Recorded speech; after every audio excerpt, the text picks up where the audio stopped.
Bonjour à tous, je suis Tatiana Bounina, représentant marketing chez HipAuditor, tout un an solution pour gérer les campagnes marketing d'influence. Et aujourd'hui, je suis heureuse de vous présenter notre première série du podcast que nous avons décidé de lancer pour partager avec vous l'information plus actuelle sur le marché du marketing d'influence. Aujourd'hui, nous allons parler du sujet vraiment demandé, les tendances 2022 qui peuvent nous aider à construire la stratégie pour 2023 car les marques commencent à utiliser de plus en plus plusieurs instruments de marketing mix pour obtenir leur but et pas seulement le marketing régulier. Aujourd'hui, je ne suis pas seule ici, je suis avec deux experts et je suis ravie de vous les présenter. Tout d'abord, je voudrais vous présenter ma collègue Varvara Young, Customer Success Lead. Bonjour Varvara, est-ce que tu peux nous parler un peu plus sur ton expérience et qu'est-ce que tu fais chez HipAuditor? Merci Tatiana de m'avoir présenté. Bonjour à toutes et à tous. Oui, je suis Customer Success Lead chez Appeditor. Ici, mon rôle au sein de notre équipe est d'accompagner nos clients dans leur expérience avec nos outils, de les guider et surtout de faire connaître leurs besoins auprès de notre équipe produit dans le but final d'assurer une expérience client réussie. Merci beaucoup, Varvara. Bienvenue. Et nous avons aussi aujourd'hui avec nous un invité spécial, Jonathan Chan, influenceur B2B chez Brigade du Web. Est-ce que tu peux, Jonathan, nous aussi parler un peu plus sur ton expérience et qu'est-ce que tu fais? Oui, bonjour, merci pour cette invitation. Jonathan, je suis community manager pour le groupe Tensu en France. Tensu, fait partie des 5 plus grosses groupes de communication. Et je m'occupe aussi de leur communication sur les digitales au sein pour les agences. Et en parallèle, je fais des activités pour la Brigade du Web, qui est un collectif d'influenceurs B2B où nous collaborons pour des problématiques dans la tech ou dans le marketing pour des annonceurs sur le sujet. Ouais, merci beaucoup, Jonathan. Très bien. Alors, bienvenue à tous. Alors, on va commencer. Tout d'abord, je voudrais commencer avec la plateforme HipAuditor. Est-ce que tu, Varvara, peux nous parler un peu plus sur HipAuditor? Pourquoi les marques ont besoin de considérer l'aide des plateformes de marketing d'influence aujourd'hui? Oui, avec plaisir. Dans un premier temps, avoir accès à un logiciel de gestion de projets d'influence permet de gagner du temps. Et puis, dans un second temps, ce qui est tout aussi important, de gérer toutes les étapes de campagne d'influence en toute efficacité. Comme tu l'avais évoqué précédemment, aujourd'hui, le marketing d'influence est devenu une partie intégrante du marketing digital. Pour le bien intégrer dans le travail opérationnel quotidien, il faut faciliter son côté, on va dire, chronophage. Et c'est là où App Editor offre de nombreuses possibilités. Plus particulièrement, notre plateforme peut vous accompagner tout au long de chaque étape de campagne d'influence, par exemple dans l'analyse du marché en question, pour tout d'abord élaborer une bonne stratégie. Euh, Disons que vous êtes sur le point de démarrer vos activités influence et vous voulez comprendre comment les acteurs expérimentés ont mis en place leur stratégie. Ensuite, c'est aussi dans la recherche des influenceurs pertinents à travers plusieurs plateformes. Avec notre outil de découverte d'influenceurs, vous pouvez rechercher des influenceurs pertinents sur plusieurs réseaux sociaux, notamment sur Instagram, TikTok, YouTube, Twitch et Twitter. C'est aussi dans l'analyse approfondie de profils des influenceurs. Par exemple, dans notre rapport analytique sur Instagram, nous avons plus de 40 indicateurs. Pour que votre campagne d'influence soit efficace, il faut bien sélectionner les ambassadeurs et fonder votre choix sur les indicateurs précis et surtout pertinents en fonction de vos objectifs. Et finalement, c'est aussi après l'analyse stratégique et une fois que les influenceurs sont choisis, il faut lancer une campagne et mesurer son succès. Avec nos outils, vous pouvez à la fois suivre des publications et générer automatiquement des bilans finaux après. Et étant donné que le marché du marketing d'influence ne cesse de croître et de s'intensifier, les annonceurs ne sont plus en mesure de procéder manuellement. Par conséquent, les plateformes de marketing d'influence ne constituent pas un privilège, mais bien une nécessité. Oui, merci beaucoup, Varvara. J'imagine le défi d'aujourd'hui est aussi d'avoir cette possibilité de se focaliser sur plusieurs réseaux sociaux de façon efficace. Et nous avons récemment examiné l'état du marketing d'influence par Instagram de 2022. Est-ce que tu peux nous parler un peu plus sur l'analyse et d'où viennent les données pour cette analyse? Oui, je pense que c'est une question très importante parce qu'il faut comprendre d'où viennent nos données. Alors ici, il faut préciser que nos données sont issues uniquement du domaine public et d'Instagram. Nous respectons toutes les réglementations existantes et travaillons toujours dans le côté légal. C'est notre priorité absolue. En ce qui concerne les sources pour notre étude, ici, notre rapport s'appuie sur des données issues des sources très variées, notamment d'agences d'études de marché, d'Internet, de réseaux sociaux et aussi de nos analyses internes. Dans le cadre de notre recherche, nous avons analysé des données issues de plus de 190 000 comptes Instagram d'influenceurs en France et ces comptes font partie de notre base de données interne. Et si on parle un peu plus de notre base de données, pour la maintenir, nous collectons et agrégeons des données publiques qui proviennent encore une fois des plateformes de réseaux sociaux, des données statistiques, mais c'est toujours ici, il s'agit toujours des sources publiques et ça c'est important.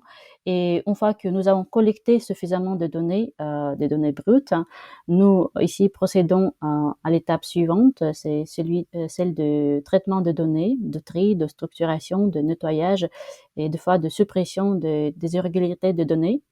Après cela, nous transformons les données en estimations intelligentes en utilisant les calculs et algorithmes d'apprentissage automatique qui ont été développés par notre équipe et par des experts en marketing d'influence. Bien entendu, nous testons et améliorons constamment nos algorithmes, connectons de nouvelles sources de données et perfectionnons nos méthodologies parce que le marché s'évalue rapidement. Ainsi, nous avons mis en place un modèle très complexe, mais à la fois très complet, qui nous permet de fournir les analyses de haute qualité et surtout objectifs, ce qui est crucial dans le domaine du marketing. Oui, merci beaucoup. Je pense que c'est très important pour nos éditeurs de comprendre les sources de nos données pour avoir une vision claire sur ePauditeur. Et la question suivante, c'est pourquoi quand même Instagram? Il y a plusieurs de plateformes de choisir, mais pourquoi faut-il concentrer plus peut-être dans quelques cas sur Instagram? Alors, d'après l'enquête menée par notre partenaire Influencer Marketing Hub, presque 68% des presque 68% des spécialistes marketing utilisent Instagram pour leur campagne d'influence. Alors malgré le développement rapide de TikTok et d'autres réseaux sociaux, Instagram reste le canal le plus populaire pour le marketing d'influence. Il va sans dire que connaître ces tendances et ces particularités sont des conditions incontournables pour assurer les démarches réussies. Oui, effectivement, Instagram est le canal principal. Ce serait intéressant d'analyser les tendances de cette année pour voir si les choses ont évolué. Et si on parle sur Instagram, les utilisateurs d'Instagram, ce sont qui exactement? Quelles sont leurs caractéristiques? Qu'est-ce que tu peux en dire? Alors, d'après nos données, 44% des utilisateurs Instagram français sont âgés de 25 à 34 ans. Au sein de cette tranche d'âge, 23% sont des femmes et presque 22% sont des hommes. Plus de la moitié des audiences françaises, c'est 86%, sont âgés de 34 ans et moins. Donc, Instagram est le réseau social idéal pour cibler ce groupe d'âge. Ouais, parfait, merci beaucoup. Connaître les données démographiques des utilisateurs de tous les médias sociaux avec lesquels on travaille est un élément essentiel vraiment pour la stratégie du marketing d'influence, car cela permet aux annonceurs de mieux planifier une stratégie et de mieux cibler efficacement. Euh, Tout à fait. et c'est vraiment ouais, comme ça. Et alors, maintenant, nous pouvons déjà parler sur les tendances de 2022. Alors, quelles sont vraiment les tendances de cette année? Alors, pour répondre à cette question, il faut expliquer comment nous avons procédé dans notre analyse. Nous avons réparti les influenceurs Instagram en 5 niveaux par rapport à leur nombre d'abonnés. Et nous avons découvert que le groupe de créateurs le plus représenté est celui des non-influenceurs, qui représente près de la moitié de tous les influenceurs, presque 42%. Ce type de créateur compte entre 1000 et 5000 abonnés. La deuxième place est attribuée aux micro-influenceurs avec le résultat de 36%. Ces influenceurs ont entre 5 000 et 20 000 abonnés. Par conséquent, les non-influenceurs et les micro-influenceurs en total ont quasiment 80%. Les influenceurs de niveau intermédiaire, avec environ 20 000 et 100 000 abonnés, représentent 16%, et les méga-influenceurs et les célébrités appartiennent au plus petit groupe, c'est 4% et 0,34% respectivement. Ce qui est intéressant, c'est que la particularité des non-influenceurs, c'est qu'ils ont des liens plus forts avec leur audience et par conséquent, ils ont un taux d'engagement plus élevé qui peut atteindre 4,7%, ce qui à son tour peut avoir un impact positif sur les chances d'apparaître sur les fils d'actualité Instagram. Nous avons découvert également que le taux d'engagement moyen en France est beaucoup plus élevé que le taux d'engagement mondial, ce qui signifie que l'audience des influenceurs français est plus engagée dans le contenu des influenceurs que la moyenne des abonnés à l'échelle mondiale. Oui, c'est vraiment, très intéressant de savoir mieux, les catégories des influenceurs et maintenant je voudrais, demander notre invité spécial, Jonathan et qu'est-ce que tu en penses? Est-ce que c'est vraiment la fin des gros influenceurs? Et comment mieux procéder avec les influenceurs, en France? Comment mieux choisir? Oui, tout à fait. Disons que le marché de l'influence, en général, il est assez difficile parce que, car les plateformes n'autorisent pas les utilisateurs à rechercher enfin surtout les annonceurs, à rechercher de manière fine les influenceurs. C'est-à-dire, quelle est sa taille d'abonnés, quelle thématique est court. Et c'est vrai que une plateforme comme Ad Auditor, notamment, peut servir pour rechercher vraiment les influenceurs qu'il faut.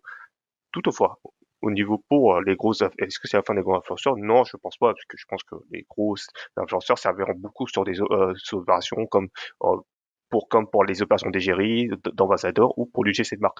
Il y a quand même beaucoup de personnes qui vont commenter quand un gros influenceur poste et ça fait pas mal. Donc on appelle ça de l'user generated content. Donc les gros influenceurs ne sont pas voués à disparaître. C'est juste que le marché en elle-même, elle va s'atomiser. C'est-à-dire que comme le marché de l'influence va remonter, forcément, au début, c'était plus compliqué puisque on n'avait pas les outils pour chercher les petits influenceurs. Mais maintenant, euh, il- ces petits influenceurs, enfin, se sont professionnalisés, c'est-à-dire les micro-influenceurs moins de 5K et les nano-influenceurs et moins de 10K.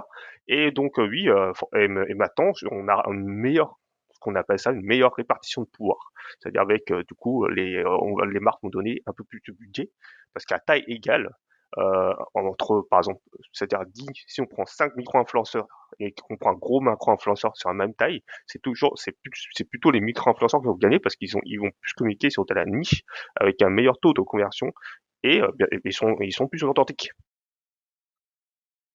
Ouais, tout à fait. Alors pour, chaque catégorie, il y a, le marché, en disant, ouais, c'est comme ça et de l'autre côté, comment pour l'influenceur mieux se promouvoir, à partir de ton expérience?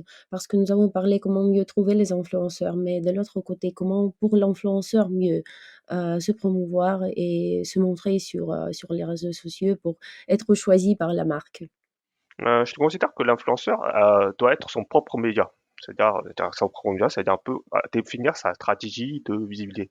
Comment finalement comment en fait, la première question que je pose la question à un influenceur, c'est plus de savoir en fait, comment tu peux être différent par rapport à quelqu'un d'autre pour qu'on te reconnaisse tout de suite. C'est-à-dire quelles sont tes valeurs, quelle est ta stratégie éditoriale, est-ce que tu vas faire des photos, des vidéos, comment tu vas répondre à ta communauté ou bien sûr les plateformes à couvrir. Et, euh, et derrière, à partir de là, je pense que la clé, c'est la régularité. C'est-à-dire constamment continuer à pousser des contenus, mais de manière à être intéressant derrière. Et je pense que au fur et à mesure, je pense que les meilleurs influenceurs sont ceux qui ont su rester dans le temps. Mmh. Ouais, tout à fait, tout à fait. Alors, je voudrais dire, que, rien ne change, parce que, l'influenceur, c'est toujours du valeur et d'être, toujours visible, ouais, dans ce cas.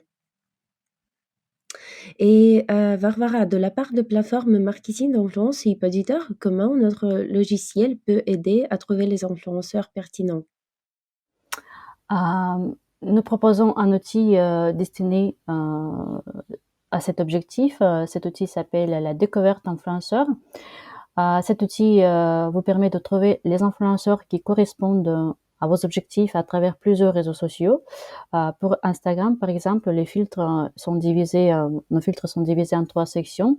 Par exemple, en utilisant la première, vous pouvez définir un portrait d'un influenceur recherché, notamment spécifier la catégorie de sa spécialisation, sa localisation, le type de compte, son âge et son genre.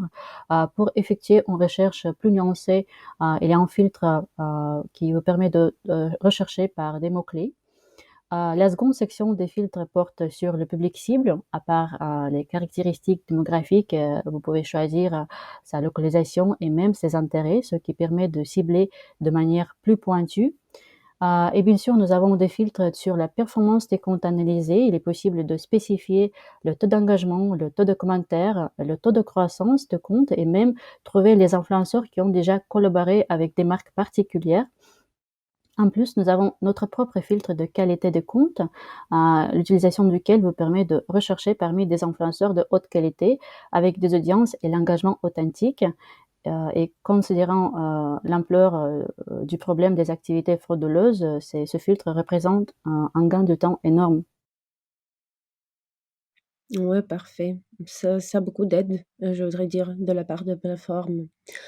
Et la question maintenant, Jonathan, si on continue de parler sur le marché du marketing d'influence, quand nous parlons vraiment sur le marché, si c'est toujours le marché B2C ou bien B2B aussi?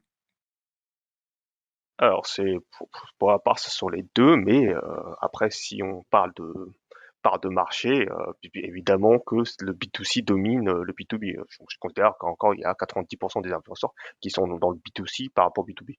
Pourquoi? Parce que déjà dans le B2C, c'est que les plateformes favorisent l'appel à l'engagement.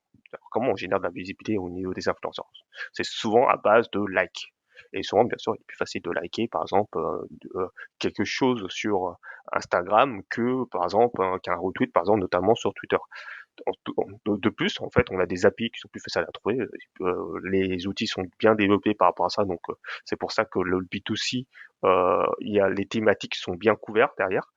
Les thématiques sont plus grandes, avec une audience plus grande, donc du coup les annonceurs sont aussi plus rassurés quand les influenceurs génèrent plus d'engagement, et aussi on a une conversion qui est assez, on peut très bien mesurer puisqu'on a une conversion plus rapide.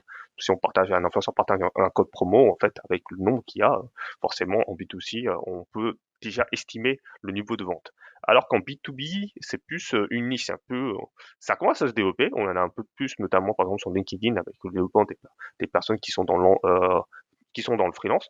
Bah, c'est disons, ça reste assez compliqué puisque déjà, ce sont des niches et parfois il y a certaines niches qu'on n'arrive pas à trouver d'influenceurs. Par exemple, par exemple dans l'électricité B2B, par exemple, c'est un peu compliqué de trouver un influenceur.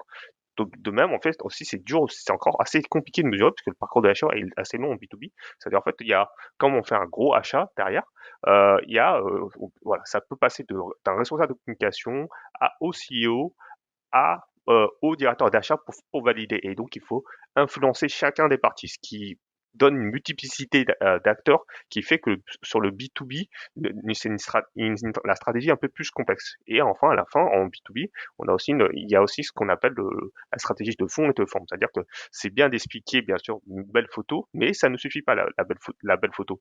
Il faut aussi expliquer son message pour éclairer celui qui va lire l'influenceur en question par des mots qui peuvent, par exemple, notamment améliorer leur business. Donc, je dirais que B2, le marché B2C dominera et continuera à dominer, mais que le marché B2B va continuer à émerger au fur et à mesure.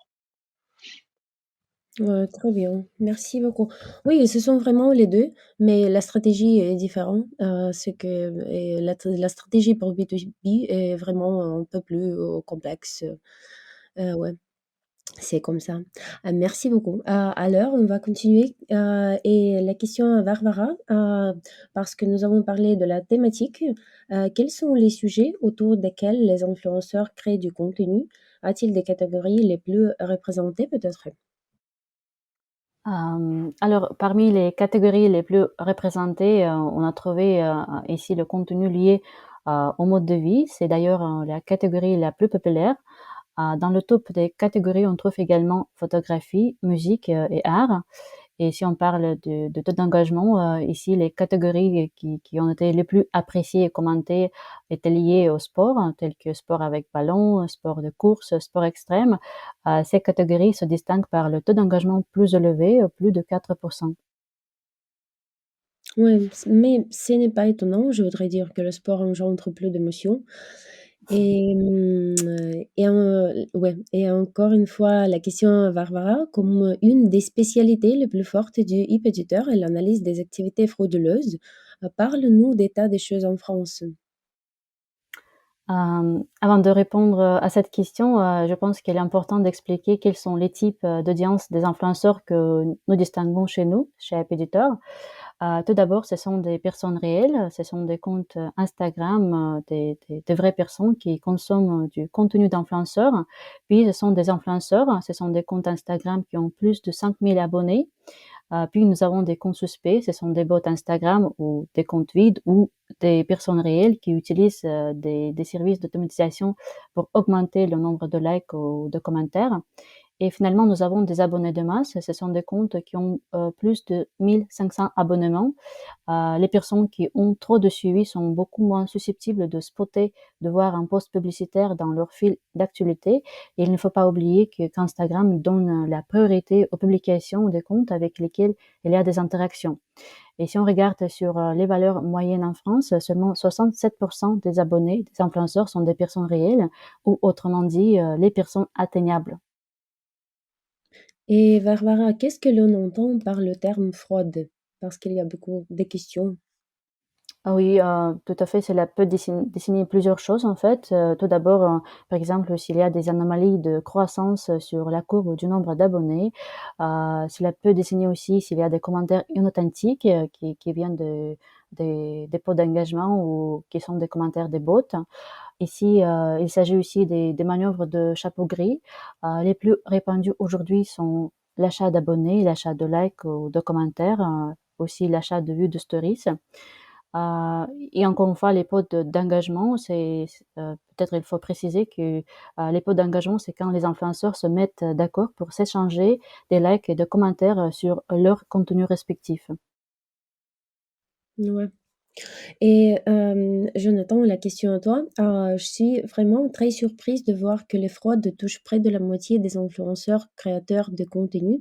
C'est vraiment juste énorme, je voudrais dire. Et qu'est-ce que tu en penses? Juste Tatiana, est-ce que tu peux refaire la question parce que pour moi, ça, j'ai mal entendu. Ah ouais, bah, Oui, parfait. c'était la même chose pour moi, oui. Mmh. Ouais. Ouais, bien sûr. Je voudrais dire que, je suis très surprise de voir que les fraudes touchent près de la moitié des influenceurs créateurs de contenu et c'est juste énorme. Et qu'est-ce que tu en penses? Ah, je pense que c'est quand dès que en fait le marché d'influence va générer un certain niveau de revenus derrière, forcément ça va attirer pas mal de personnes. Et qui dit que ça va attirer beaucoup de monde, ça veut dire qu'il y a une concurrence entre eux. Parce que même si c'est vrai que bon, les plateformes social media, on n'a pas peu de concurrence sur l'attention, puisque c'est l'algorithme qui va choisir. Mais pour l'annonceur, quand qui engage un budget, ben forcément, il va prendre un nombre limité d'influenceurs. Et donc, du coup, et donc, par forcément, il y a cette concurrence. Donc, du coup, chaque influenceur va essayer d'être devant l'autre par selon les différents métriques et forcément certains vont bien sûr chercher à frauder pour enjoliver notamment soit pour les annonceurs mais aussi par exemple pour enjoliver les statistiques de certains des outils pour être devant. Donc c'est malheureusement c'est un phénomène qui risque de durer. Mais attention aussi hein, quand on dit fraude, qu'il y en a beaucoup 50%, mais moi je considère qu'il y a quand même un bon taux d'influence de fraude qui est subi. Ça veut dire qu'en fait que les certains influenceurs peut notamment enfin elle peut subir cette fraude par rapport à l'achat d'abonnés. C'est-à-dire, en fait, c'est pas eux qui ont acheté les abonnés, mais ça peut être d'autres concurrents qui souhaitent faire des actions plus malveillantes derrière, ou voire même des erreurs, parce que voilà, il m'est moi-même arrivé d'avoir des faux followers arrivés sur Twitter derrière, parce qu'en fait, il fallait que ces faux followers sur Twitter s'abonnaient à des comptes un peu plus de popularité pour légitimer ces comptes-là. Donc, du coup, il faut pas dire tout de suite, oui, cet influenceur a triché, mais voir un peu plus en détail derrière. Et pour les annonceurs, oui, forcément, cela, c'est assez délétère de voir ça, puisqu'on va on va donner sur les influenceurs, ils vont donner des chiffres qui ne reflètent pas vraiment leur performance. Donc moi, ce que je recommande, c'est de ne pas se focaliser sur un seul chiffre, par exemple, que sur les engagements, mais de mixer, par exemple, de dire est-ce que l'écart entre impression et engagement est le reflet de la réalité, et est-ce que derrière, finalement, ça a généré des conversions ou des clics. Ah ouais.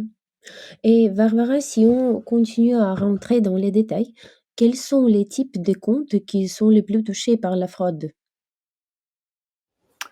Euh, Et en moyenne, 40% des influenceurs en France sont touchés par la fraude. C'est moins que la moyenne mondiale qui est de 55%, mais c'est quand même un nombre assez élevé.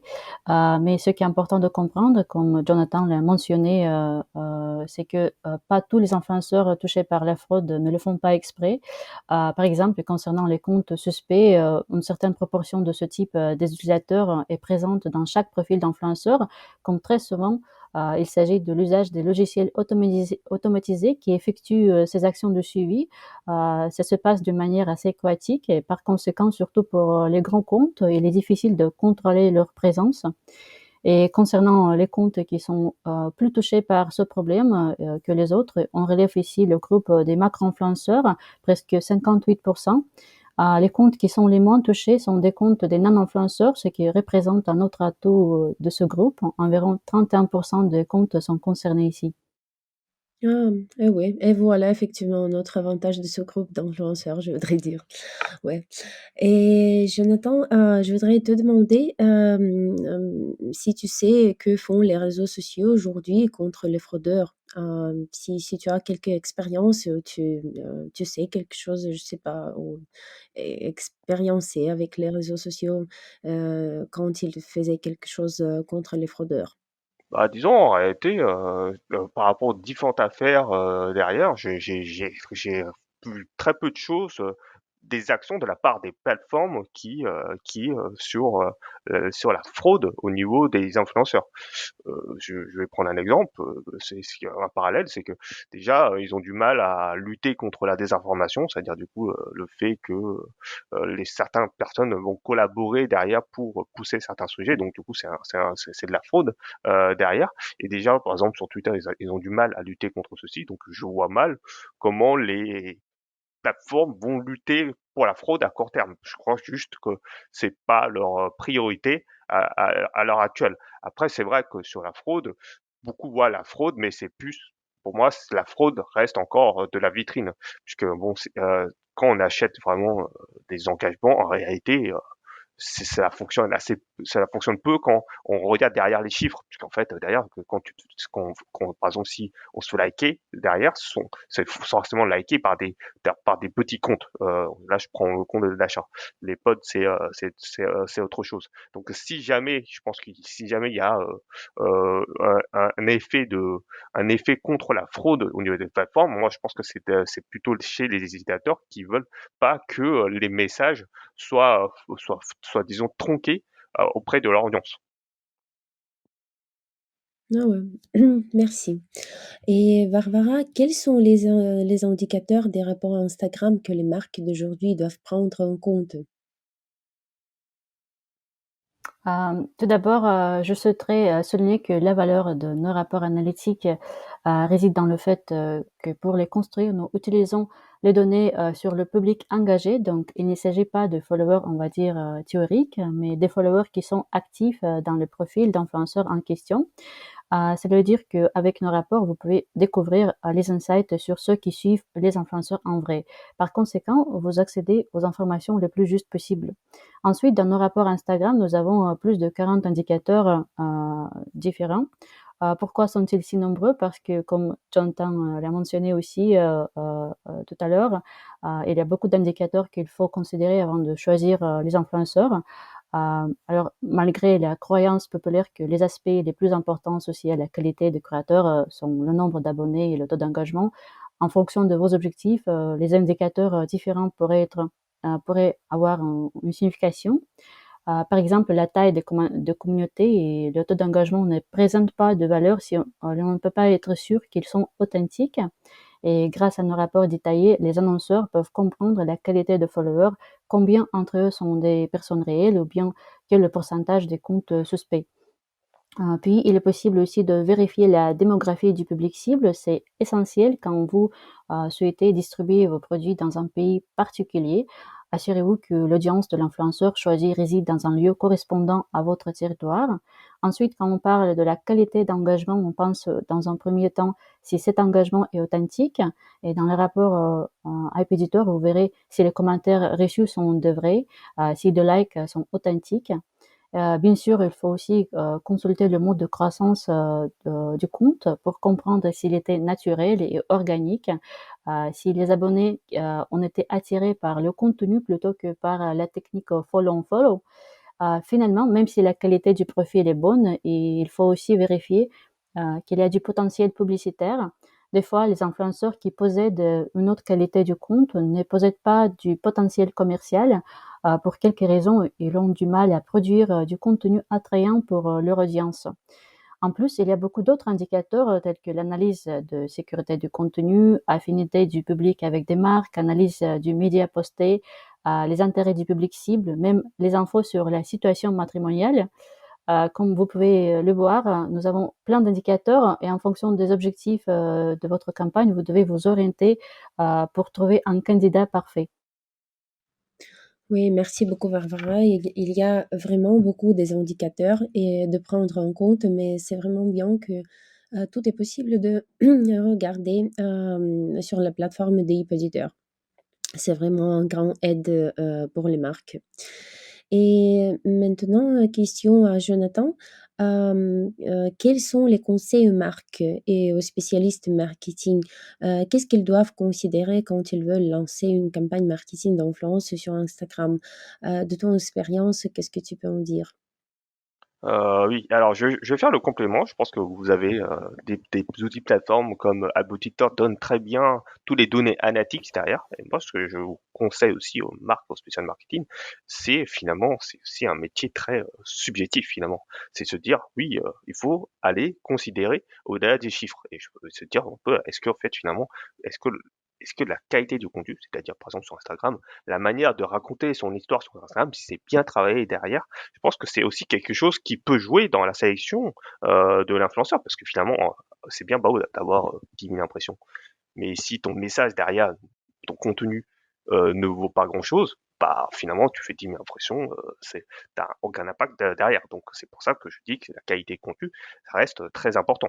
Après aussi, je pense au niveau des spécialistes marketing, c'est aussi le pass, c'est bien choisir les objectifs avec les influenceurs. C'est-à-dire en fait, si ton objectif par exemple c'est de faire du code, par exemple notamment avec code promo, notamment donc générer de la vente, bah, du coup, ton KPI principal, forcément, c'est finalement c'est la génération de leads à travers ce code promo.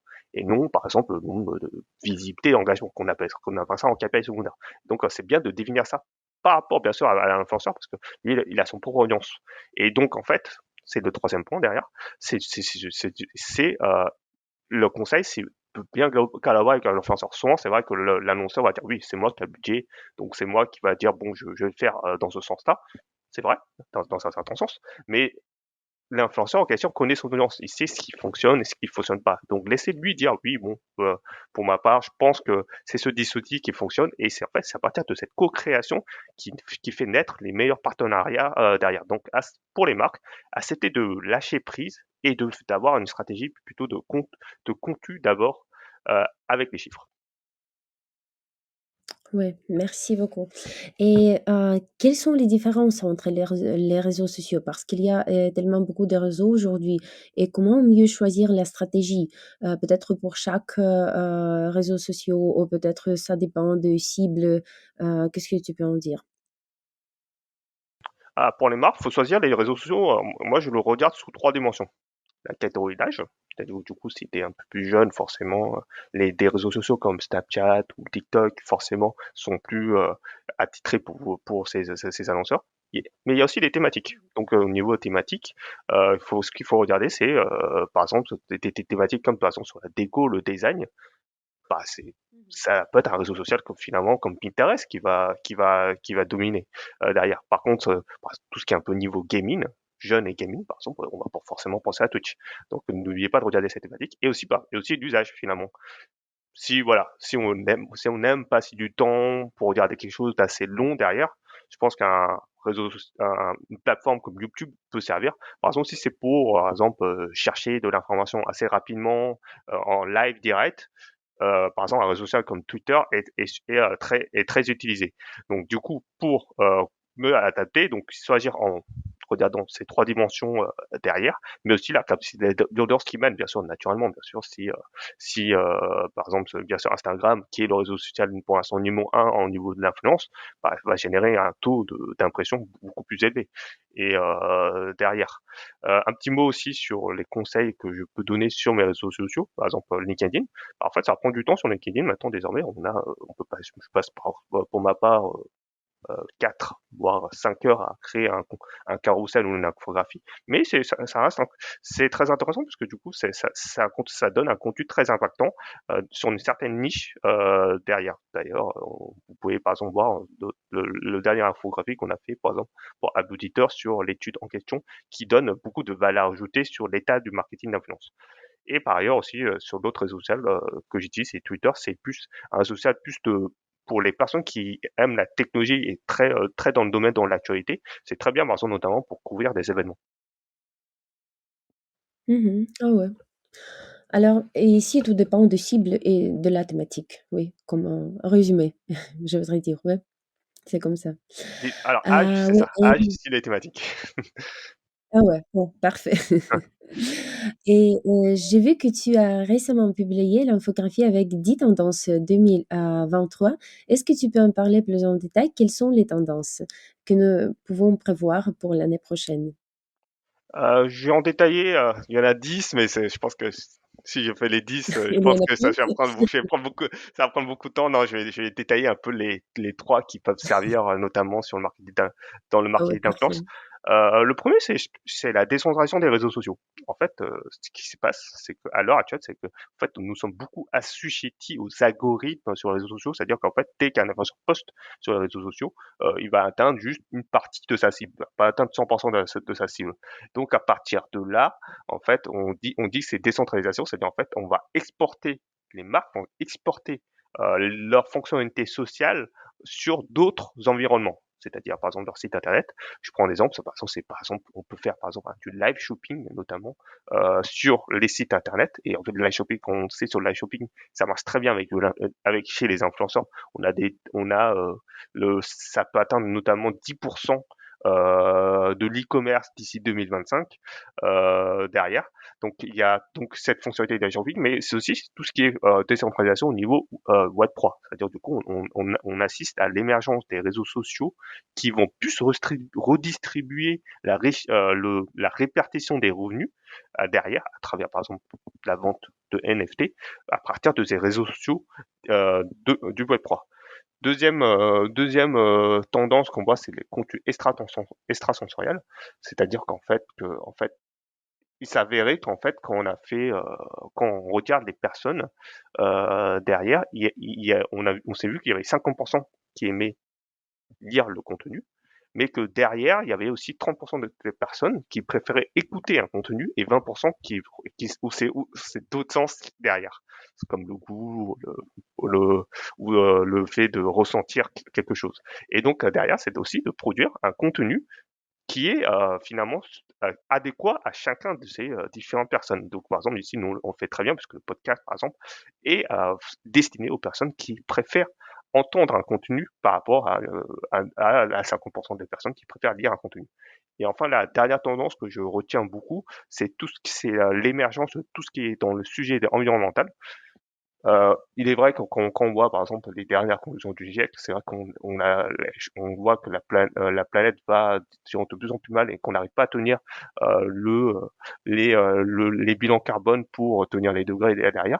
Et c'est vrai qu'en fait, finalement, les influenceurs derrière, au niveau réseaux sociaux, aussi leur certaine responsabilité derrière pour les futures générations. Et donc, du coup, on voit beaucoup plus d'influenceurs en question s'engager, notamment dans le domaine de l'environnement, mais pas que ça, tout ce qui est problème social, tout ce qui peut être égalité entre hommes et femmes, dans le domaine de l'inclusivité. Et je pense que c'est une bonne nouvelle. Et ça aussi, ça veut dire qu'en fait, que finalement, que l'influence en soi, c'est-à-dire que leur visibilité soit finalement utile à leur audience et pas que faire des partenariats. Mmh mh. Mmh. Et comment résumer? Je sais pas, avec en 3 mois en 3 mois, qu'est-ce que les marques doivent considérer pour l'année prochaine?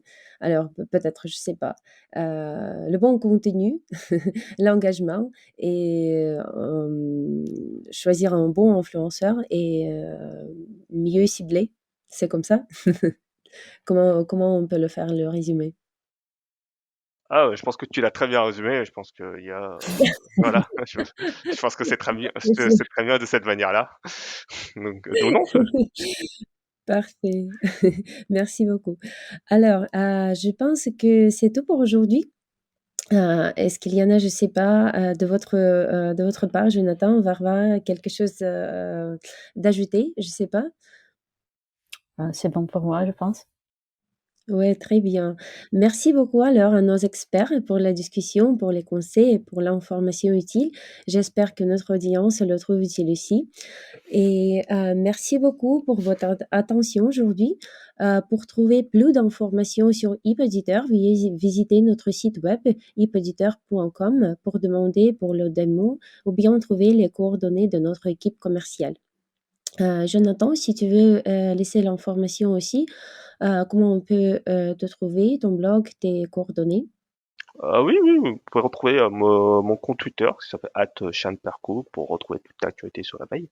Et sinon on peut se contacter sur LinkedIn si vous voulez pour prolonger la discussion derrière. Et merci à vous deux pour l'invitation pour ce podcast. Ouais, merci beaucoup à vous. Merci, Takana. Bonne journée à tous et on va revoir dans les prochaines séries de podcasts. Au revoir. Au revoir.